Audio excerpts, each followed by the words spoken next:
Players on the move. That means Leanne's really on the move. I'm just sitting still, just soaking up the information from Leanne Herring, of course, joining us each and every day on our portal update right here at the Voice of College Football. Appreciate you stopping by for On the Move.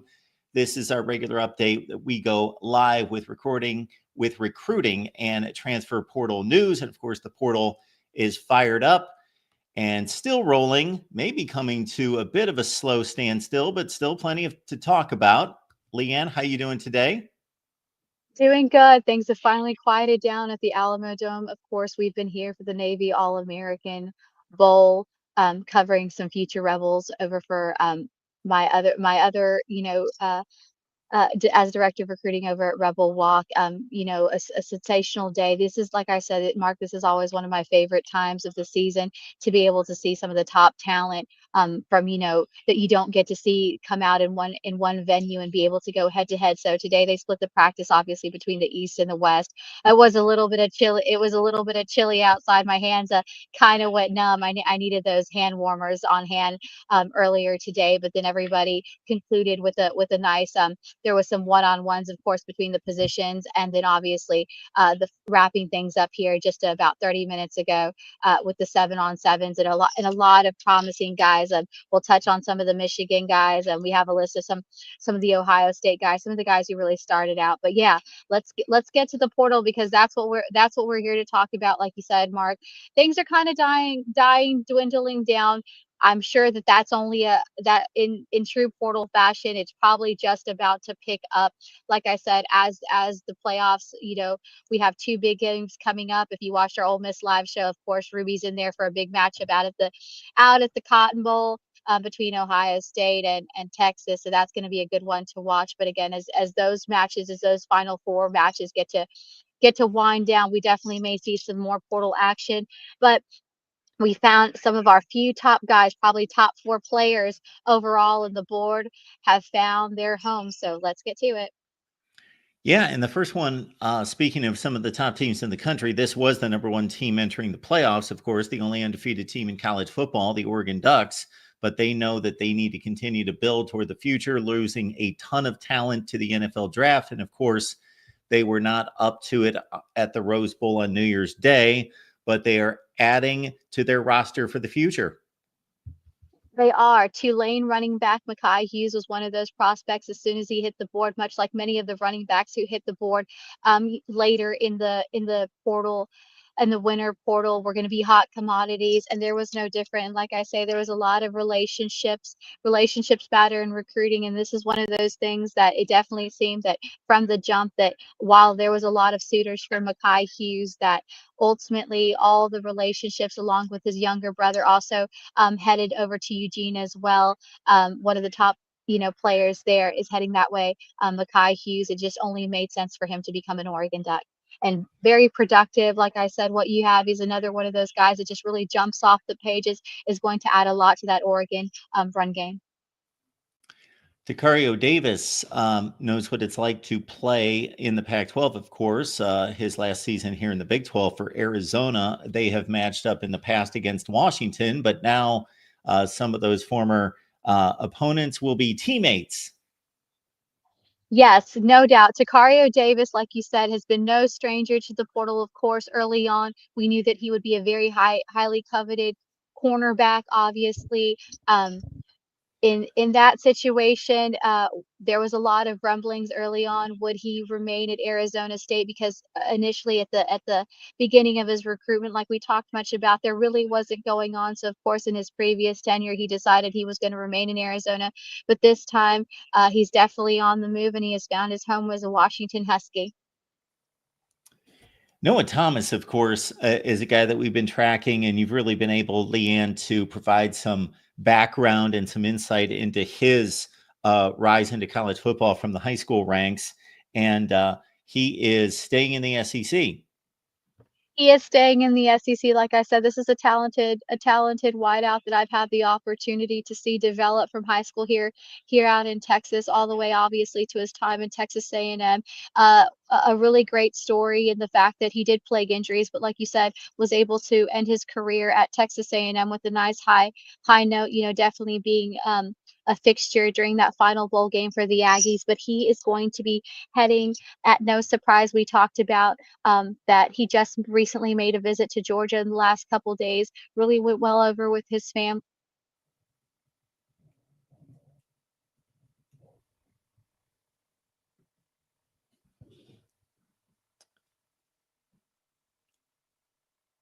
Leanne, for some reason, if you can hear me, we've lost your audio.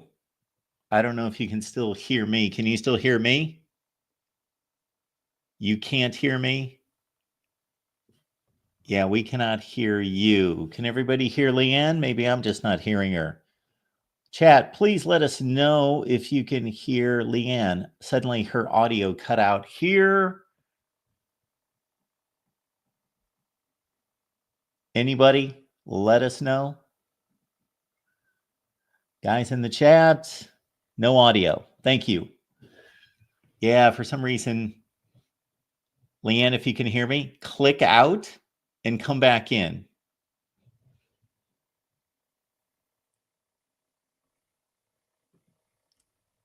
Hopefully, if you see.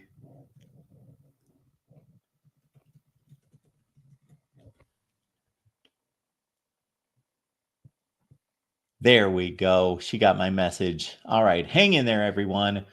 While she is trying to work out her audio issues, which hopefully she can. I don't know what they are because that's kind of strange for somebody's audio just to completely cut out in the middle of nowhere. We see the Buffalo starting quarterback CJ Obana has entered the transfer portal. We were talking earlier on our Ole Miss show how the quarterback ranks have been pretty well depleted in the transfer portal. Most of the top guys have been plucked up, but there's a few gems out there. And this adds to the ranks right there. Oh, let's pray. We've got some audio. Hey. No. Oh, wait a minute. We had you there for a second. Keep talking.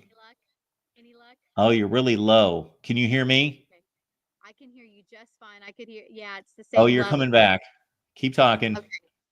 All right. Oh, Any you're back. Okay, great. Thanks, All right. Leanne, Gotta love, for like I clicking out. said, being on location in the Alamo Dome. If not, Sure. I like it's Oh, did we lose you again? are we going in and out? No, I think we've got you. Why don't we just pick it up Okay. with the Noah Thomas and you can just Like I said, go yeah, right ahead.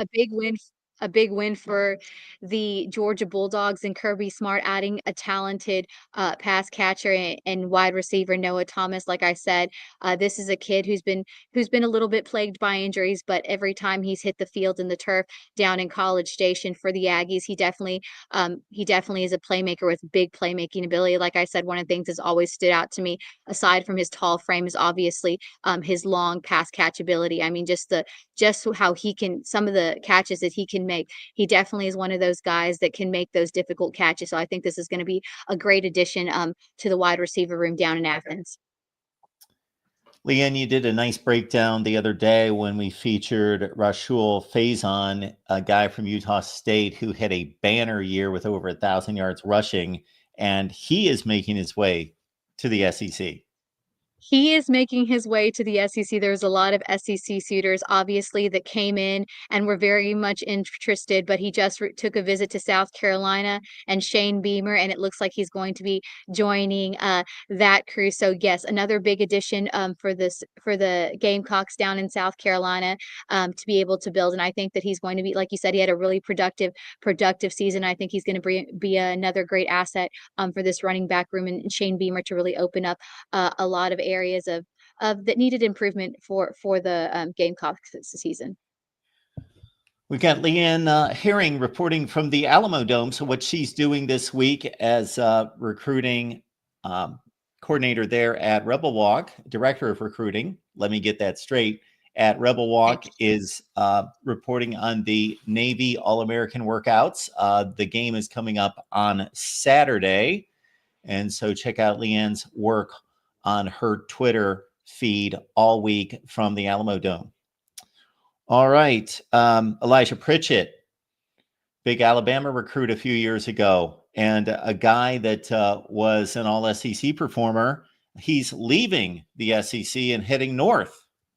He is leaving. There was a lot of rumblings. Another hot commodity as far as the portal top players that were available, but it looks like it wasn't such a big surprise when we kind of reported early on the in our early rumblings about where he would go. It looked like Nebraska would be the place, and ultimately that's where he's going to hang his hat and look to make a big impact on a Nebraska offensive line that's really looking to improve, obviously, to help get their guy Dylan Raiola, strong in that backfield. So again, Pritchett definitely will make a nice addition to that, helping that build that game in the trenches and help a guy, protect Dylan Raiola down in Nebraska. So I think it'll be a strong, great fit for a very productive player who's made his strong presence as a member of the Crimson Tide, but definitely will make an even better presence out as a Nebraska Cornhusker.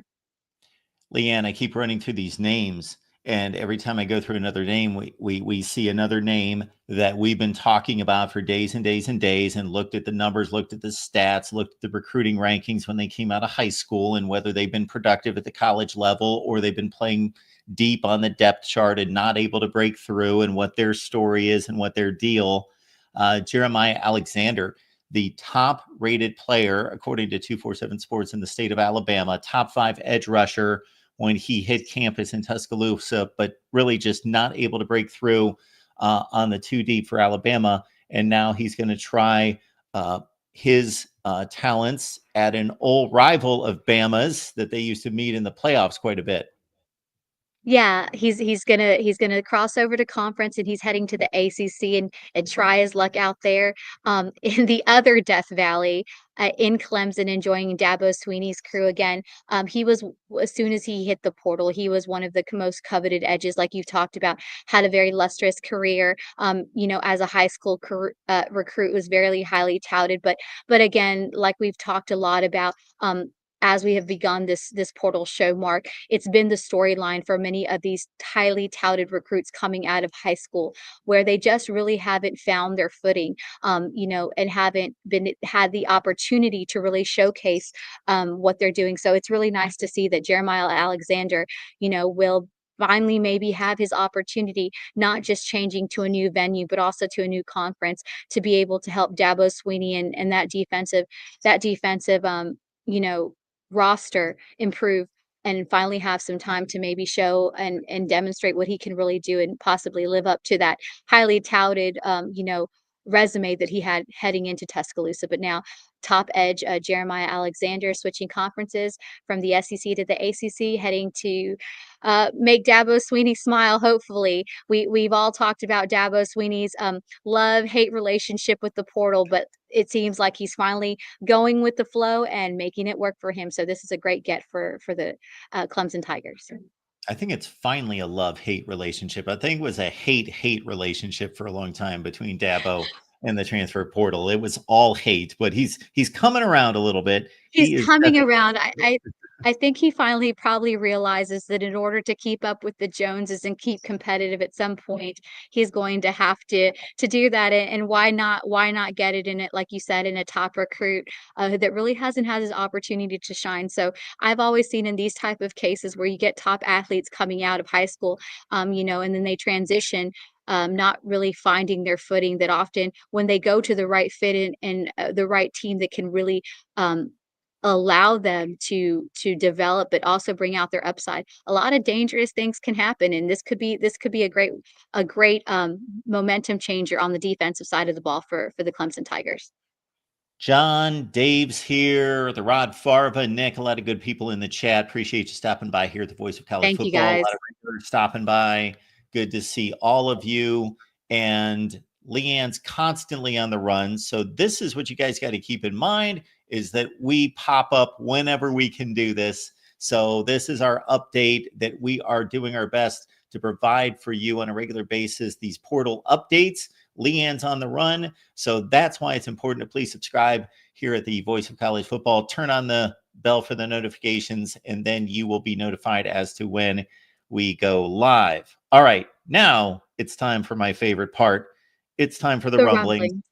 The The rumblings. rumblings, not too many rumblings. And just going back, thanks again, like I said, guys, for tuning in. We try to be on the move because the portal's constantly changing. And also thank you for bearing with our technical difficulties, which sometimes happen. So again, yes, the rumblings, a guy that we've talked about, we just mentioned him. He's hot off the market out in SoCal. Like we said, SoCal's definitely finding its way. There's a lot of top players leaving, and USC added O lineman Emmanuel Pregnon as one of the guys who, unfortunately, he's been a staple there for the Trojans, but is looking to test the waters.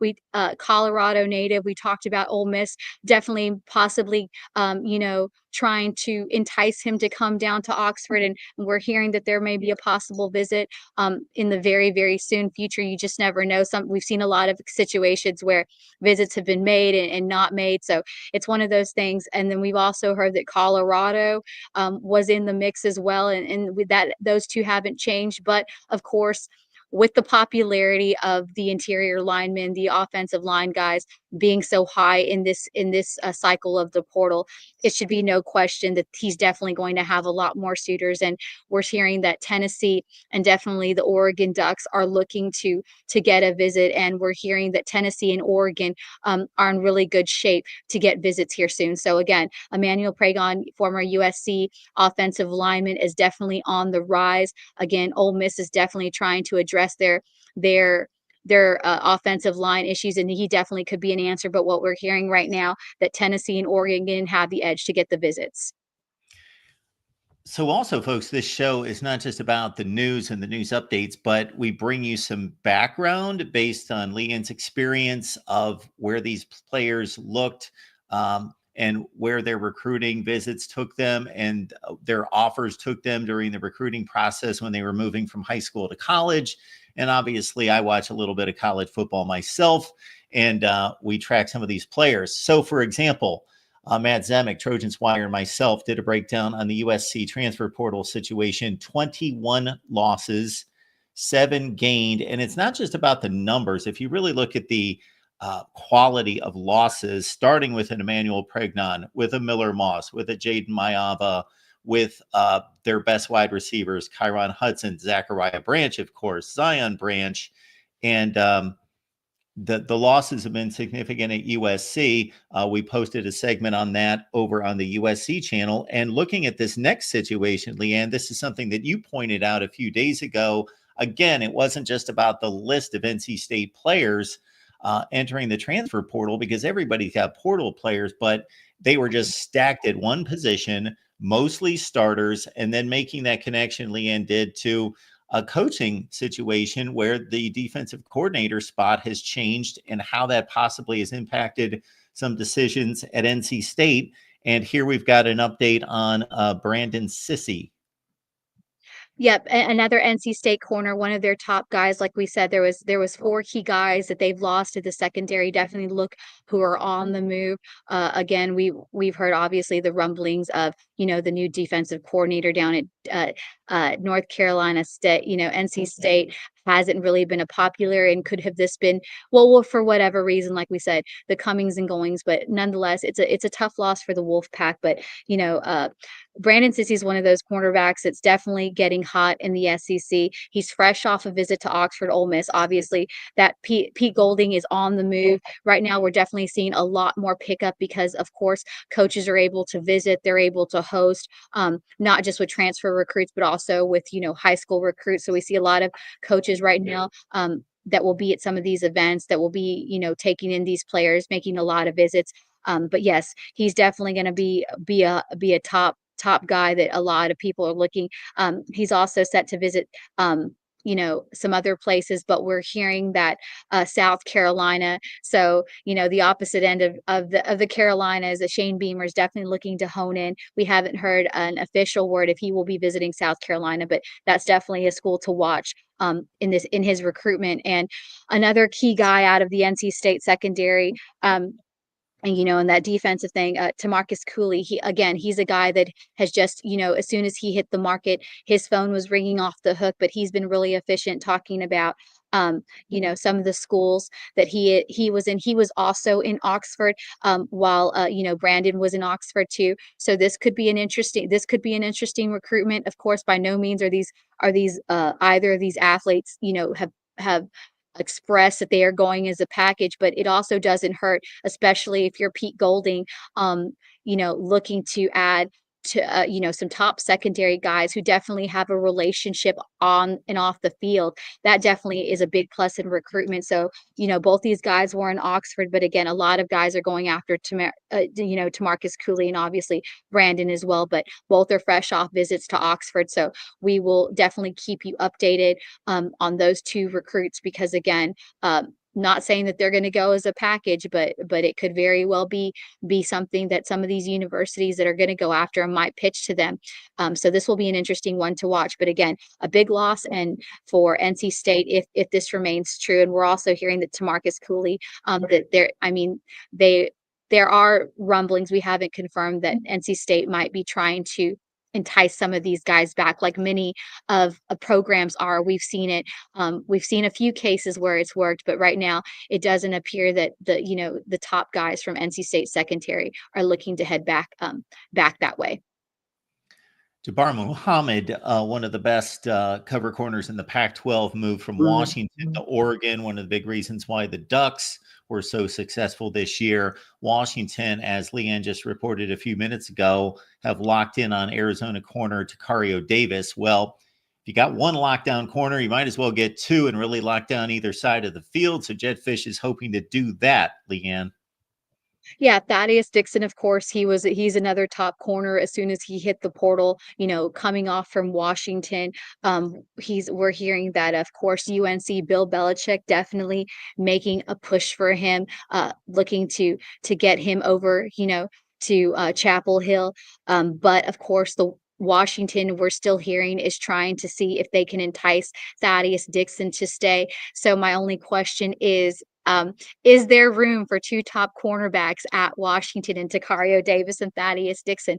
That would definitely be a dream combo, to be able to have those top two guys as corners in your roster. So Washington definitely trying to see if they can entice Thaddeus Dixon to remain a Husky. But of course, when you got Bill Belichick on the horn, we don't have to talk about what kind of resume and what kind of recruitment he can do. He's definitely found a lot of success. So UNC is definitely a school to watch. But again, the Huskies are not, despite the commitment of Arizona corner Tacario Davis, they are very much still trying to entice Thaddeus Dixon, to show him that there is room for two elite corners in that roster. So that will be another interesting to watch. But of course, Bill Belichick coming in strong for Thaddeus Dixon services. YouTube analytics, everyone. Comments in the chat are good for us. We appreciate you guys, whether you're commenting at us or just having a good time talking college football with each other. And then, of course, if you could just hit the like button on this video, that helps drive the analytics, and YouTube likes that to push the video out into traffic. Fran Brown doing an exceptional job at Syracuse. His first season coming in as a defensive assistant at Georgia the previous year, 10-3 for Syracuse football, but maybe losing one of their top defensive linemen.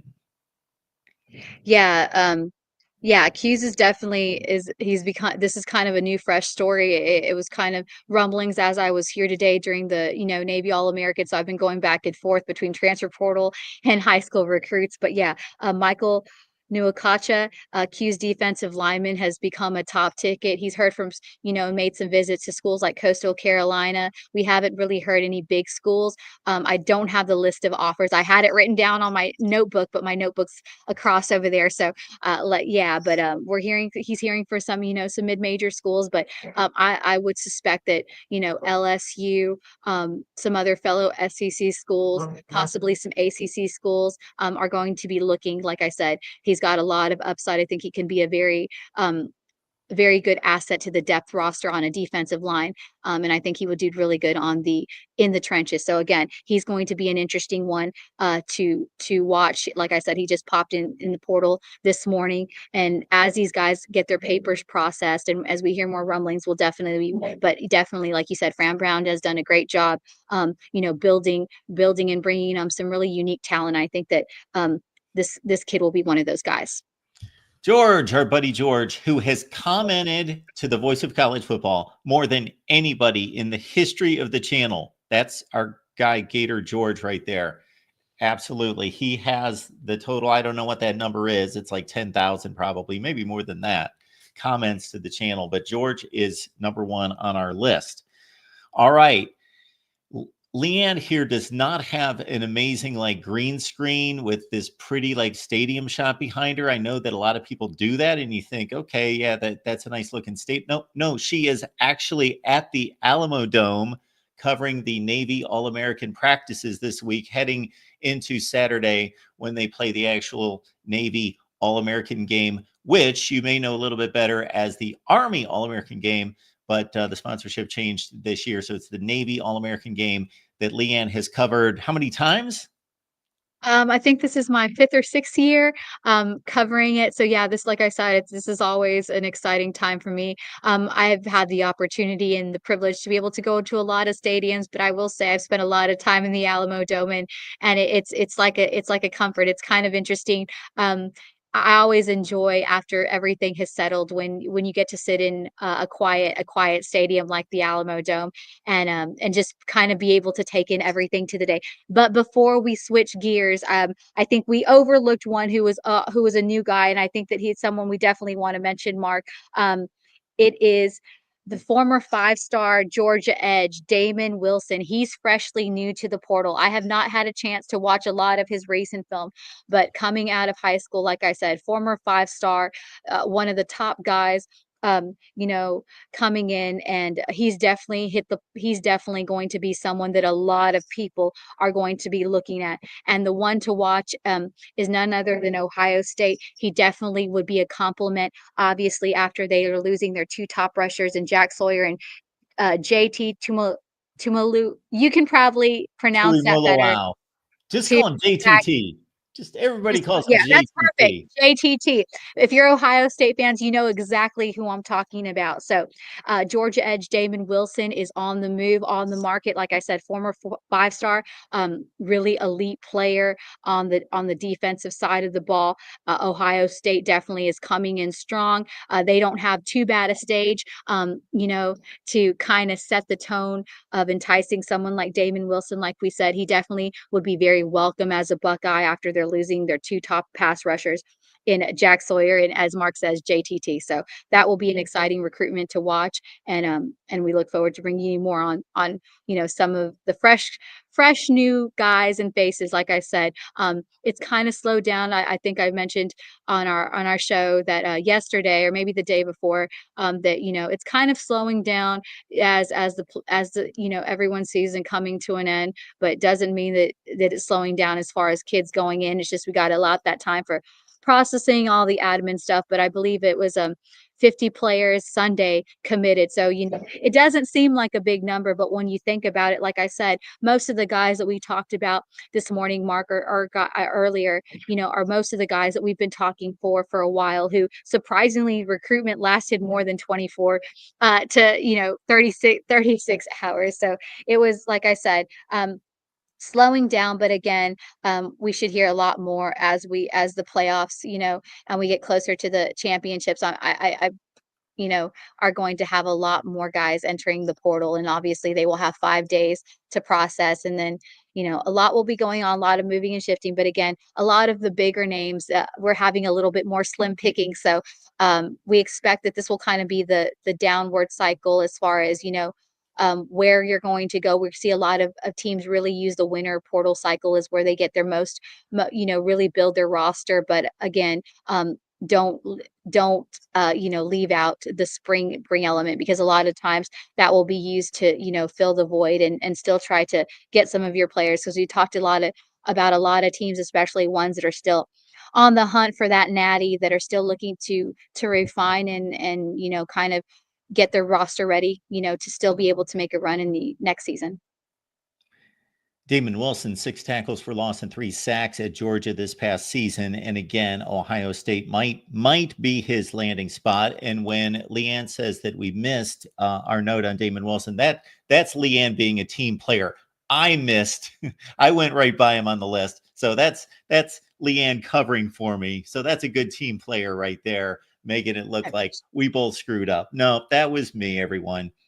All right. Now, Leanne, obviously, we want to highlight what you're doing on X and what you're posting on X. So follow Leanne on X. I'll get the Twitter banner here up in just a second because she posts videos, a lot of great stuff all the time, not just during the week of the Navy All-American game, but all the time with Leanne on Twitter. Some great stuff from the NFL, college football, and of course, her baby high school football recruiting. Now we've got a lot of news and notes from where you are there in San Antonio. Yep, we definitely can't leave out the high school recruits, of course. The last 2 weeks have been dedicated to the top 200 players taking time, accepting invites from the Under Armour All-American Bowl last week in Orlando. And then, of course, this week, the focus has shifted to the next set of All-Americans. And what I've really loved about this platform is this is really the time where everybody can kind of get together and really get a neutral playing site to see all of your top players. Of course, it's a little bit different when you see these guys on film than when you get to see them on person. So today, both teams split their practice at Trinity University. East was at Trinity, and of course, the West team was here at the Alamo Dome. And then they took a little bit of a break, and then everybody kind of culminated. There was some one-on-one action before they got into some 7v7s between the East and the West with their first joint practice here in the Alamo Dome. So, of course, we had talked about Michigan. We know that our Michigan folks definitely want to hear some rumblings from the Navy All-American Bowl, and Michigan OT signee Andrew Babaloa is going to be someone that they should get excited about. I didn't have too much time to watch him today, but during his one-on-ones here at the Alamo Dome, he was really solid. And what really stood out to me is he's going to be an anchor. He's going to anchor down that front line, like no question. Like I said, what limited time I saw, because he was playing, most of the Michigan kids are playing on the Ohio side, on the west side of the ball. So I didn't have a chance because, like I said, I'm here with our Ole Miss guys, focused on them, and they're playing on the East. But again, Michigan OT, from what I saw from the limited one-on-ones he had today here at the Alamo Dome, Andrew Babaloa, super solid. And I think he's going to be a strong anchor for that front line. I think he will be a nice addition and a lot of development and a good foundation to help build in Ann Arbor. And speaking of Ole Miss, no, before we get to Ole Miss, staying on the offensive line, and of course an Oklahoma offensive tackle signee caught your attention as well. Ryan Fudge, he really, again, was another one that kind of stood out with me today on the one-on-one section of today. He had a real big bite and a real big punch, as I like to say.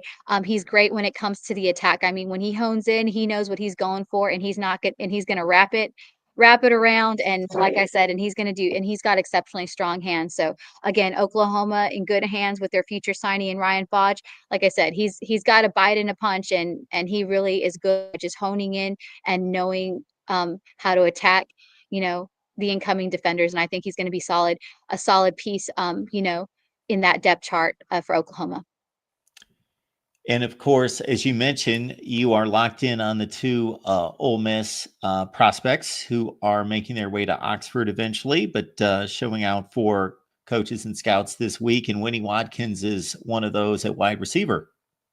Winnie Watkins definitely had a day between the 40-degree elements. Of course, if you don't know Winnie Watkins, he's out of Florida. So he's always used to enjoying a little bit weather. But like I said, talk about he spent the morning at Trinity in outside. That was their first outside practice for the East team. It definitely didn't faze him. He was exceptional. It didn't slow him down. I mean, you would think that his hands were just as warm as could be, because like I said, he had no problem every time he was getting in that route and anything he needed to do.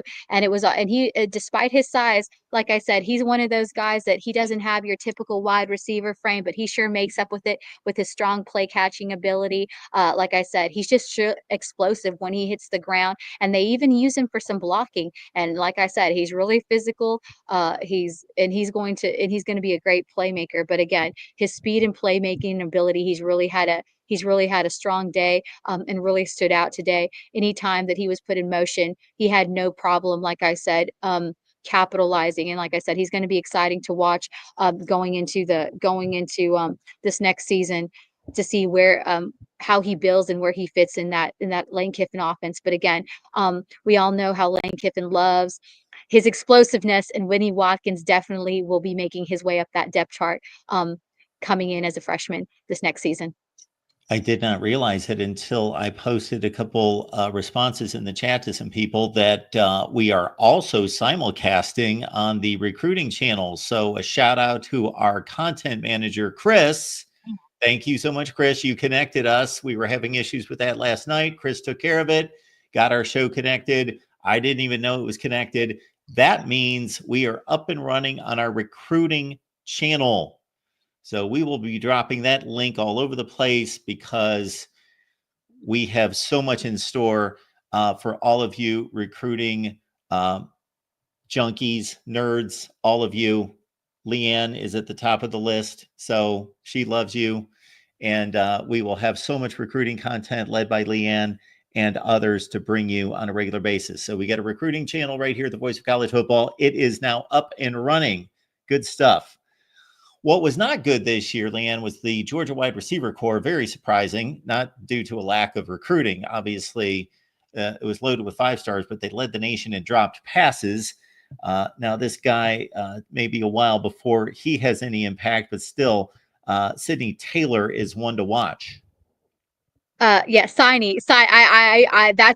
is a misstep on my part, Mark. That I meant Signy, and it's Taylon Taylor. So yes, that was a rumbling on my part. A misstep on my part. Gotcha. Yep. I made a typo in our long list of stuff. But yes, Georgia Signy he's going to be, sorry, my notes just closed down.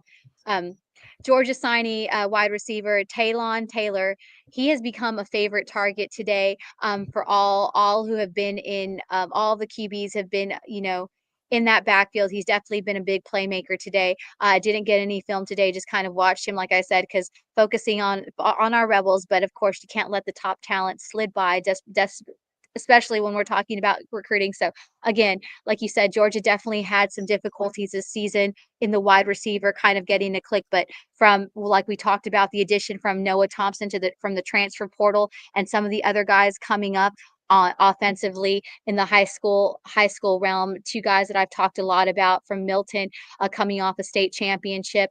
Their head coach, Ben Reeves, actually has been nominated as one of the finalists here for the Navy All-American Coach of the Year. So a lot of good things. CJ Wiley, Ethan Barbeau, tight end and wide receiver combo heading to Georgia. So there might be some room for these up and coming guys like Taylon Taylor and Barbeau and some other guys here, making their way. But again, a lot of exciting things from the young guys here at the Navy All-American Bowl that Kirby Smart definitely has got a lot to smile about. Well, I'm definitely interested in hearing more about Devin Carter, because when I see strong consideration coming in from places like LSU, Bama, and Ohio State, I know he is loaded with talent.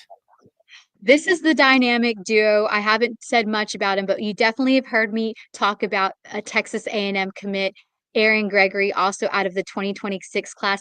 This is his other partner in crime, also a wide receiver, both out of Douglasville, Georgia. Have done amazing things in that backfield for Douglas County. Two strong wide receivers. He has really, really shown out today.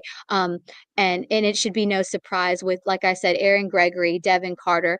Douglasville can really shown out some talent. These are two guys that I've watched for a very long time. And like I said, Aaron Gregory and Devin Carter are definitely a force to be reckoned with. So whichever school gets, Devin Carter in this upcoming cycle is going to be very fortunate because, like I said, he's just a strong playmaker.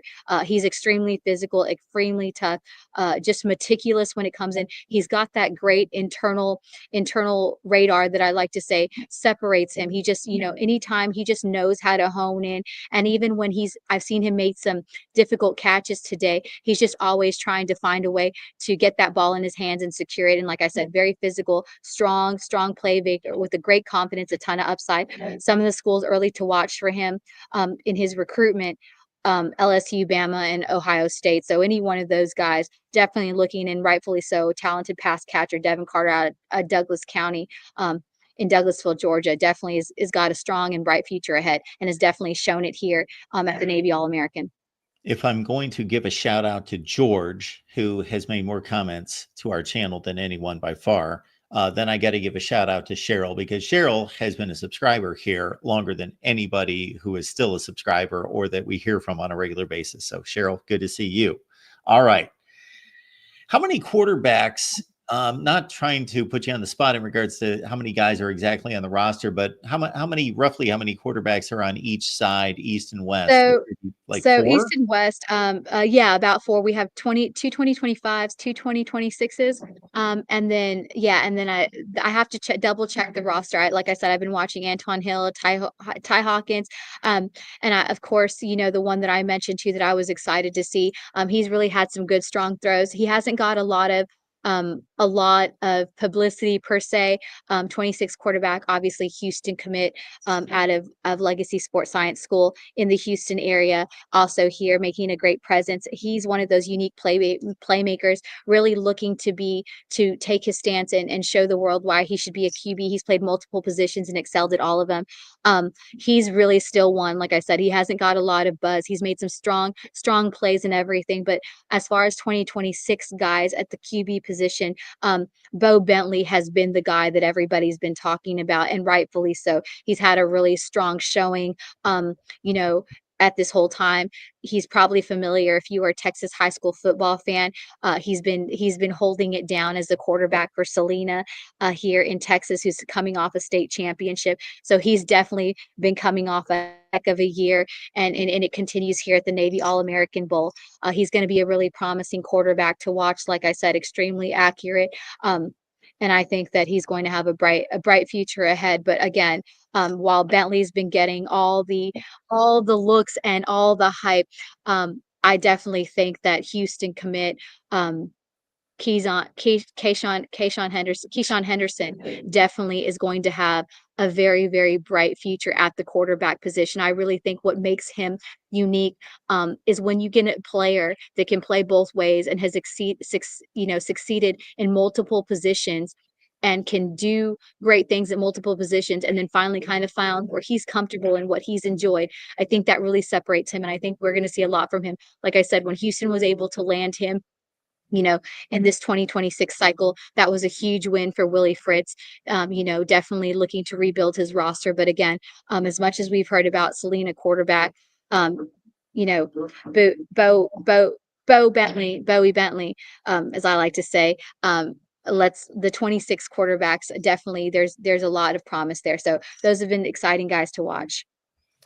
Super chat coming in from Nick. We appreciate it. Nick, Leanne, you can let me take this one. I don't think you want to waste your time. So Nick says right here, asks, can Ohio, wink, wink, ever find transfers that can beat Michigan?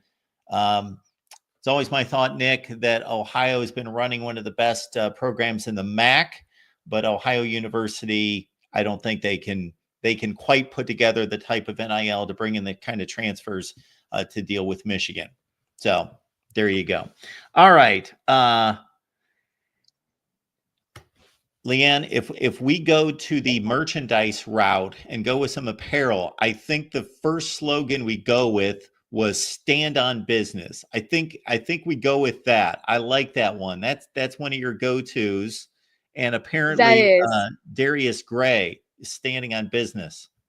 Yeah, he really was a light shining today. Of course, you know how I feel about the big guys up front on the offensive and defensive line.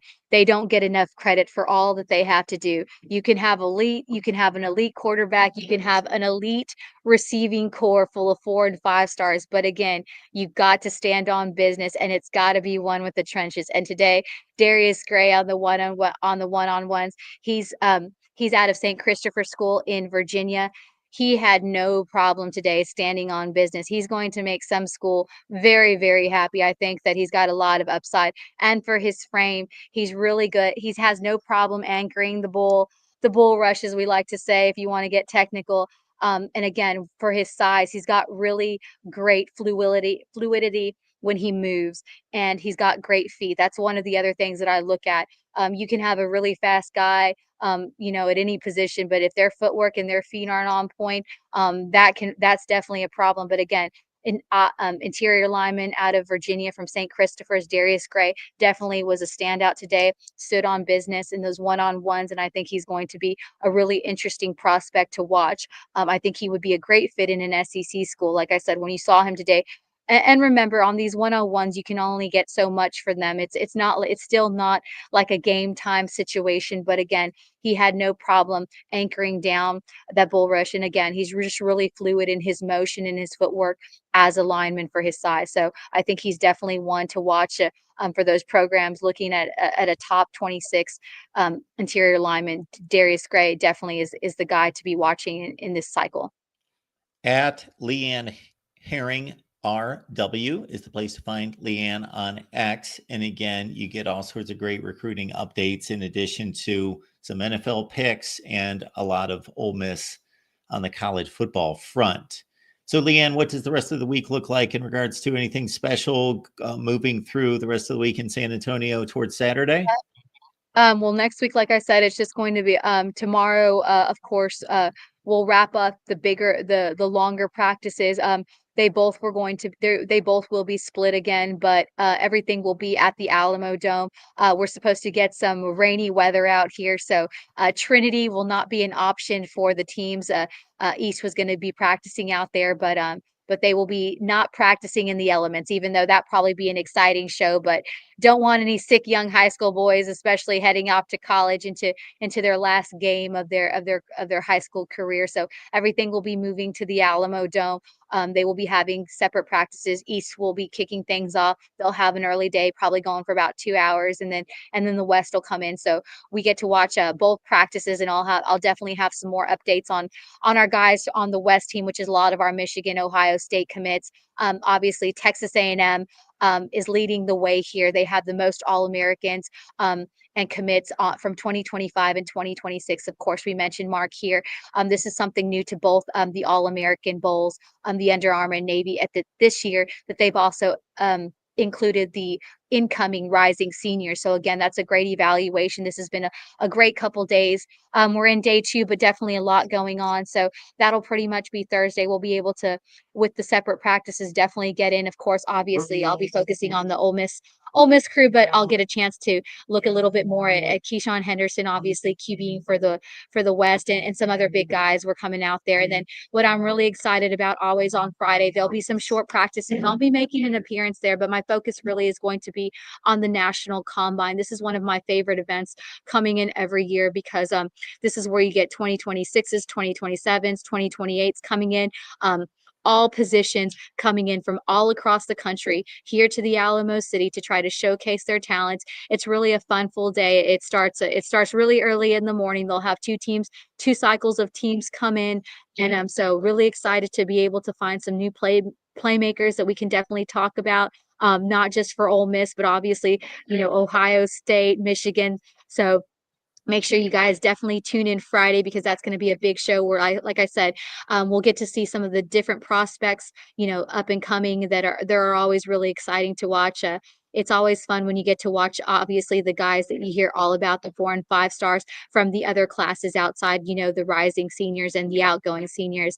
But it's also really awesome when you get to find those guys that just catch your eye, because remember, Mark, we are going to be in the Alamo Dome, filled with hundreds and hundreds of the nation's top prospects, like I said, and to try to separate yourself. They'll break out into their positions, do drills. They'll also be tested, and then they'll get to get their awards, that Saturday morning before we kick off here at the Navy All-American Bowl in San Antonio at around noon. That's going to be airing on NBC and Peacock. So if you can't tune in with us, definitely stream and catch your favorite prospect signees and everything. But like I said, really excited about the Friday show to be able to showcase some of the guys that some of the names that you know, but definitely some of the up and coming names to know for the not just 2026 recruiting cycle, but 27 and 28 as well.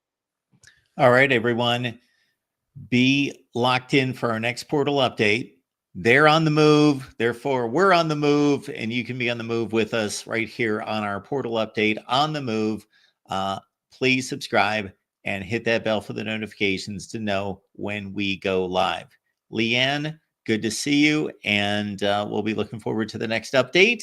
And I know that you will have it locked in for Thursday's workouts, and that's available on Leanne's Twitter page and also right here at the Voice of College Football. We'll see you next time.